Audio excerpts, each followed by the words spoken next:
Good morning, students. Myself Abhishek Sharma from MLZS JHANSI. Students, we are continuing the 8th chapter of class 12 business studies.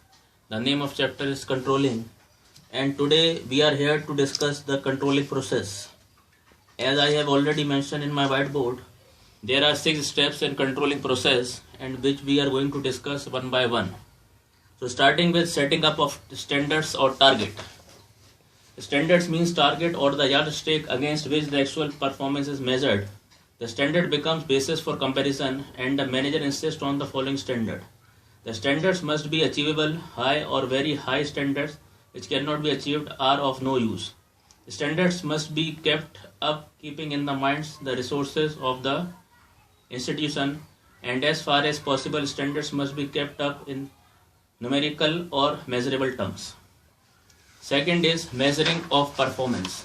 So in this step, after setting up of standard, the performance of the employees is measured by evaluating the actual work done by the employees.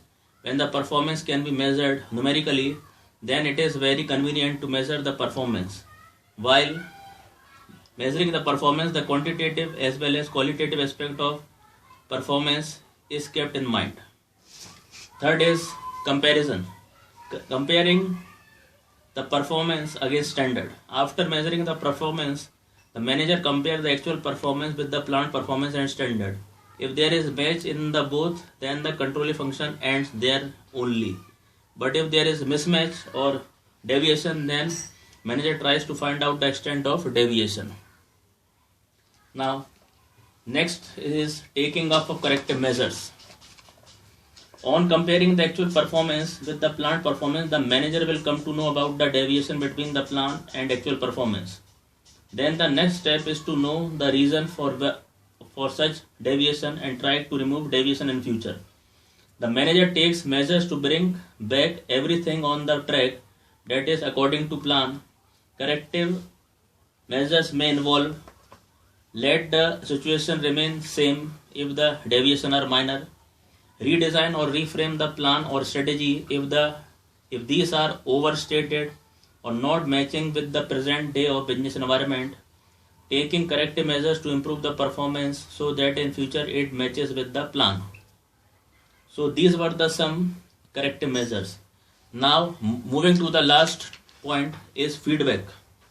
Feedback is the last step in the controlling process, and the controlling function does not end by taking corrective actions, as it is a continuous, never-ending and ongoing process.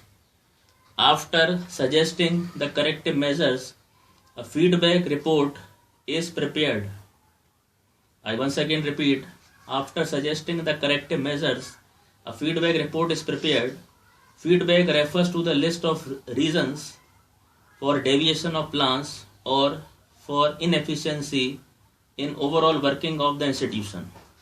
Along with the reasons, the corrective measures are also specified in the feedback report, and feedback act as a base to establish the standard for next year, and controlling process again start from the first step. So once again I want to recall this concept. Basically, there are 6 steps in controlling process. First is setting up of target. Second is measuring of performance, which our subordinates or employees have done. Then we go for a comparing of actual performance with the planned performance or the planned target which the management or the seniors have decided. And after that we go for analysis. Analysis means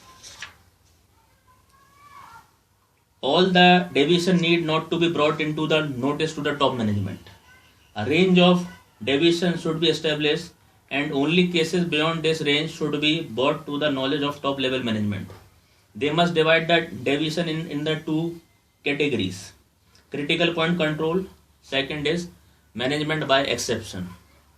Then comes taking of corrective action. And the last point, which is the most important, is feedback. Controlling function does not end by taking corrective action, as it is continuous or ongoing or never ending process. So students, that's all for today. Thank you and have a nice day.